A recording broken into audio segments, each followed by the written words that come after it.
look, I have a kid. I used to be like that until I had my kid.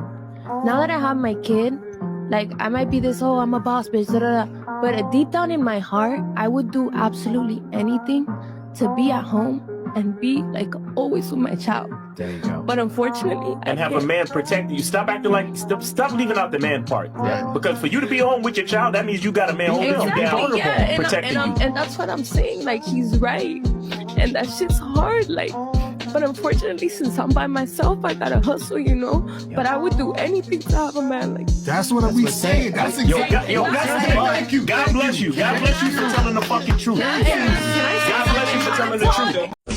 I divorced my husband because I was making a certain amount of money. I divorced my husband because I thought I didn't need him anymore. I divorced my husband because I had this senior position at work and thought I held the same position at home. I divorced my husband because I thought I was better than him because I had my degree now.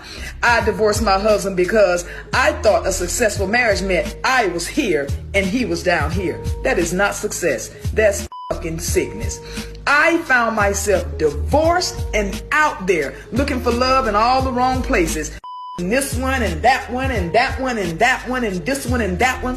And my body count going up and my value going down. I'm just going to call it like a TI is. All the while, my husband done found somebody else building a relationship and building a life with them. I should have stayed married to my husband. I felt like I was on this dark road with no street lights, pitch dark, and I couldn't find my way. And I wasted 10 years on feminism and woke culture. And when did you realize that it was a lie? Probably like a year ago. A year ago. That's the problem. What made you like realize? And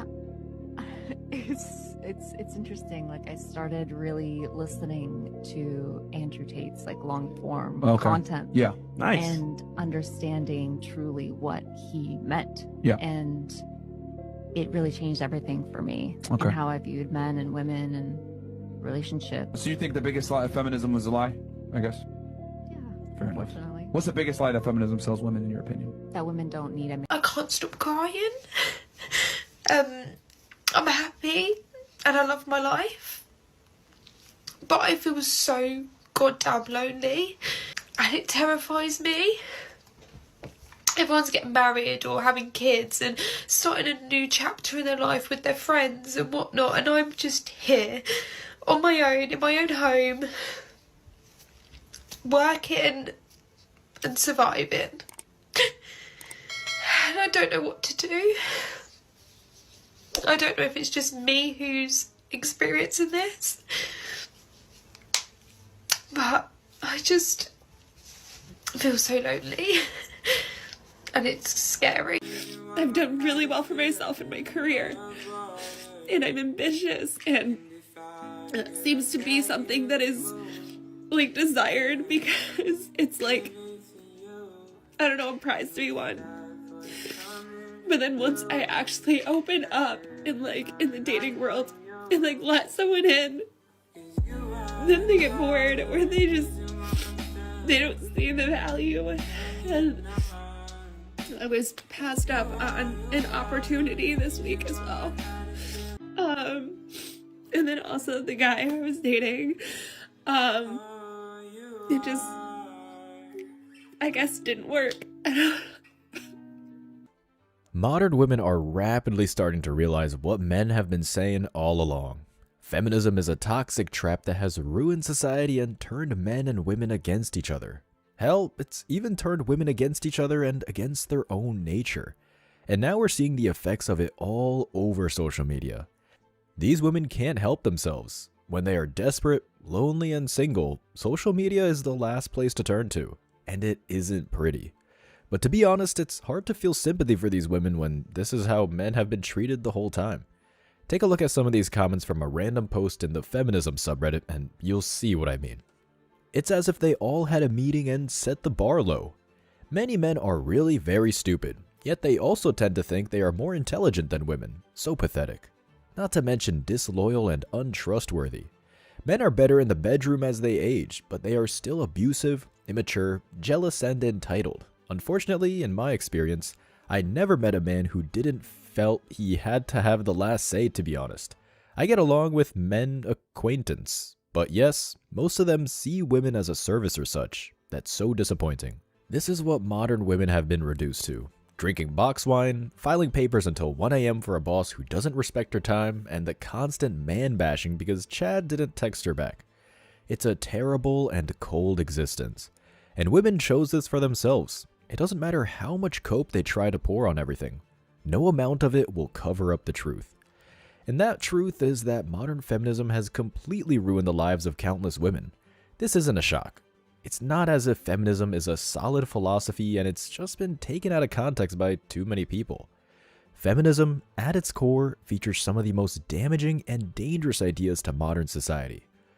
Why? Because they perpetuate a gender war between men and women that is currently plummeting the birth rate in Western-influenced countries. But what is it that feminism teaches that is so dangerous? Feminism teaches women to not need men. Humanity has managed to go from hiding in caves to building the James Webb Space Telescope through cooperation. Humans are an ultra-social species, perhaps the most social species on the planet.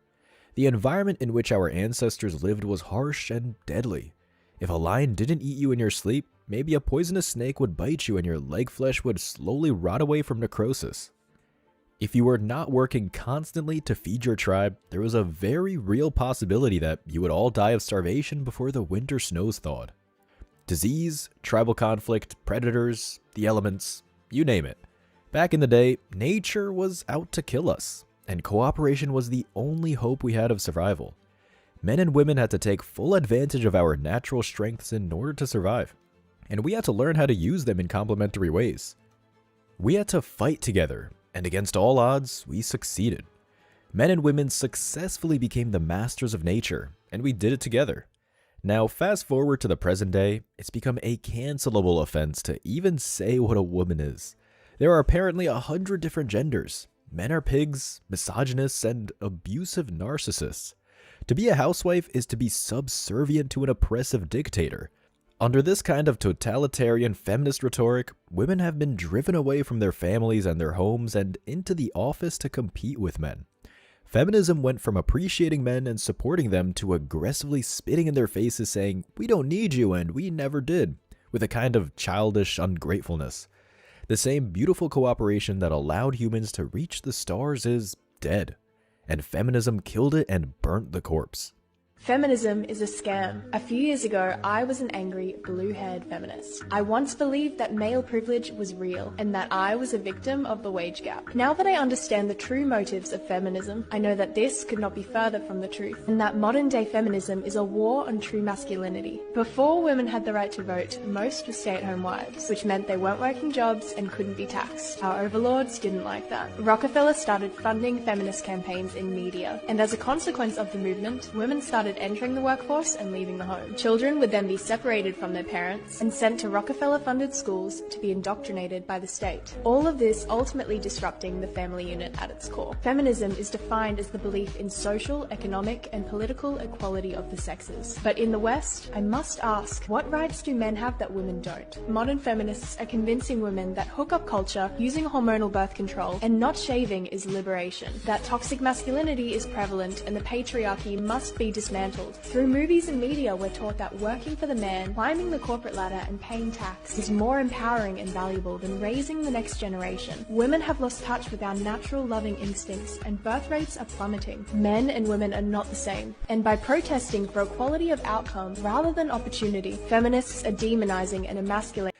At its core, feminism is a hateful ideology that's driven in spite, resentment, and jealousy.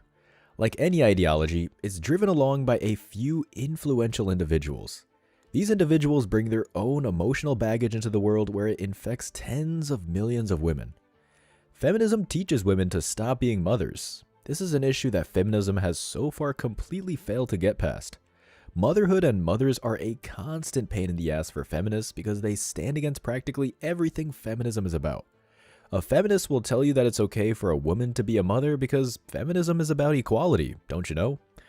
But as we've seen countless times, when a woman actually has the balls to declare that she wants to be a mother and homemaker, that's when you see the true colors of feminism.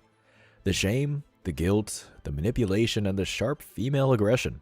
The sisterhood quickly becomes an aspiring mother's worst nightmare, because feminism is like a toxic cult that demands complete and total obedience. If every woman were a feminist, humanity would die out within 2 generations. But if feminism is so against mothers, then why are we seeing such a sharp rise in the numbers of single mothers? This is why. Feminism teaches women to be shamelessly sexually empowered without educating them about morality and responsibility. Thanks to feminism, this society is a society without shame, even the good kind. And now we have rampant sexual promiscuity. Most of the women banging chads who will never commit to them, and many women becoming pregnant because of it. It's either that, or women are intentionally becoming single mothers with a misguided idea that they don't need men and can do everything by themselves. That is, until reality hits. Do any other single 32-year-old women get depressed, extremely depressed around the holidays? Or is it just me? It doesn't bother me any other time. I'm fine. But like come November all the way to like February, I'm like, okay. All of my siblings from 16 years old to 40-something years old, all have somebody, okay? They have boyfriends, girlfriends, they're married, they have children, like families. And then there's Brittany, alone with her French bulldog that she's codependent on. They walk in the front door with their family and their kids, and they, oh, Merry Christmas, blah, blah, and then I show up by myself. Hey, Britt. I appreciate my family because they include my dog and everything as if he's my kid. Like, I'm truly grateful, but like, fuck. When is it my turn? And then you have New Year's. I'm not going to the club. I'm not doing all that. I want to be home. But like, I want to be home with somebody. But like, I don't have anybody. Nobody's calling me. Nobody's texting me. I'm celibate, so. Fuck, though. Like, okay. Do I never get a turn again? Or like, what the fuck? Is anybody else feeling the struggle during the holidays and in their 30s? Or what the fuck? Oh my God. It's my fault. A lot of it's my fault. Maybe I'm too picky. Maybe my standards are too high. Like, I guess I could. But like, fuck that. I bring a lot to the table. And no. But I hate this time of year now. And it isn't just men like myself who are warning against the dangers of feminism. Other women are waking up and sharing their perspectives. Take a look at this cautionary tale from an older woman who used to be a feminist and deeply regrets it. Buying into this movement was the biggest mistake of my life. Don't buy into the lie that older feminists are happier alone. Trust me, they're not. 11 years ago, I didn't respect my ex-husband's duties because I earned slightly more than him, and thinking I could do better, I had an affair with my boss. I lost my job when our affair became public and was blacklisted in that industry. I never got into a high-paying job after that. I ruined my family because of my selfishness, and because of that, our daughter lost years that could have been spent with her dad. After our divorce, I went back into dating, and I never found someone that treated me like my ex-husband did. I got lots of dates, and I know you younger feminists would have too. But please remember that there's a big difference with someone wanting to just sleep with you and someone who wants to grow old with you. The most valuable asset us women have is our purity. You can keep lying to yourself and say that your body count doesn't matter, but we all know deep down that it does. Now at 48 years old, I can't see myself ever retiring. I'm alone, and all of my feminist friends that affirmed my affair are no longer talking to me. All I get now are men who are only looking for hookups while my 50 male ex-husband retired and has more money than he could spend for multiple lifetimes and has been building a future with his now 27 female wife who is only 2 years older than our daughter, and I am honestly jealous of what she has now. My daughter met his wife and her half-siblings last weekend, and she told me that his wife is a very traditional housewife, which I used to despise but now crave.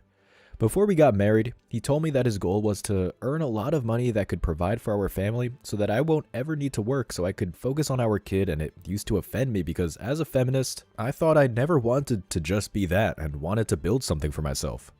For the younger women here, please don't make the same mistakes I did. Don't buy into the hookup culture. The only ones that are benefiting from that lifestyle are men. I know you'll say that you won't regret it and it's liberating. I get it. I was like that too. The older feminists back when I was younger fed us lies that it is so much happier being independent. But now that I'm older, I now know they only told younger women that so they're not the only ones suffering. It's true that misery really loves company. How many more cases do we need to come across before feminists start to wake up? This lifestyle and ideology is not making them happy, but instead of self-reflecting like this woman, they would rather stick their fingers in their ears. I divorced my husband because I was making a certain amount of money. I divorced my husband because I thought I didn't need him anymore.